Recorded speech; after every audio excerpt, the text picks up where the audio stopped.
नाजरीन, अमरीका और बरतानिया में सूरत हाल संगीन है। अमरीकी सदर डोनाल्ड ट्रंप ने सिर्फ अमरीका में 1 लाख अफराद की हलाकत का खदशा जाहिर किया है। उधर बरतानिया में मजीद 980 अफराद जिंदगी की बाजी हार गए और अस्पताल में जेर इलाज बरतानवी वजीर आजम बोरिस जॉनसन को हल्की चहलकदमी की इजाजत मिल गई है। दूसरी जानिब रूस में भी सूरत हाल गंभीर होती जा रही है। मुख्तलिफ ममालिक में मौजूद हमारे नुमाइंदगान से मजीद जानेंगे।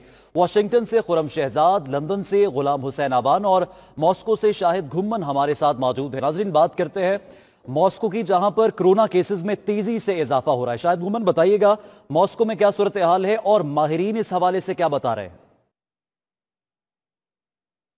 जी, रूस में कोरोना वायरस की सूरत हाल कुछ बिगड़ती जा रही है। रूस में कोरोना वायरस के मरीजों की तादाद 11,917 जबकि मरने वालों की तादाद 94 हो चुकी है। आज रूस में कोरोना वायरस से 18 अफराद हलाक हुए हैं और 1,786 नए केसेस रजिस्टर्ड हुए हैं।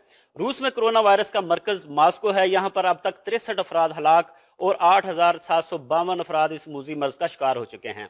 इसी सूरत हाल के पेश नज़र मॉस्को मेयर ने अगले हफ्ते 13 अप्रैल से 19 अप्रैल तक लॉकडाउन को मजीद सख्त करने के अहकाम जारी किए हैं, जिसमें सिर्फ ग्रोसरी स्टोर्स, फार्मेसी और अस्पतालों में जाने की इजाज़त होगी। इसके अलावा किसी को बाहर निकलने की सख्त पाबंदी होगी।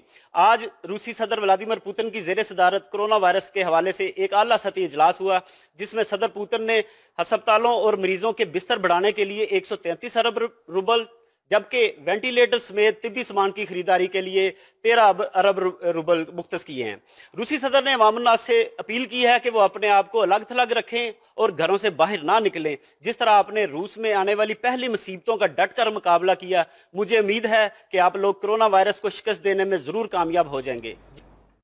रूस में भी हालात बिगड़ते जा रहे हैं। बहुत शुक्रिया, शायद आप हमें आगाह करे थे। नाजरीन, वाशिंगटन से खुरम शहजाद, लंदन से गुलाम हुसैन आबान और मॉस्को से शाहिद गुम्मन हमारे साथ मौजूद थे और कोरोना वायरस के बायस क्या सूरत हाल है मुख्तलिफ ममालिक में, उससे हमें आगाह कर रहे थे। आप सबका बहुत शुक्रिया।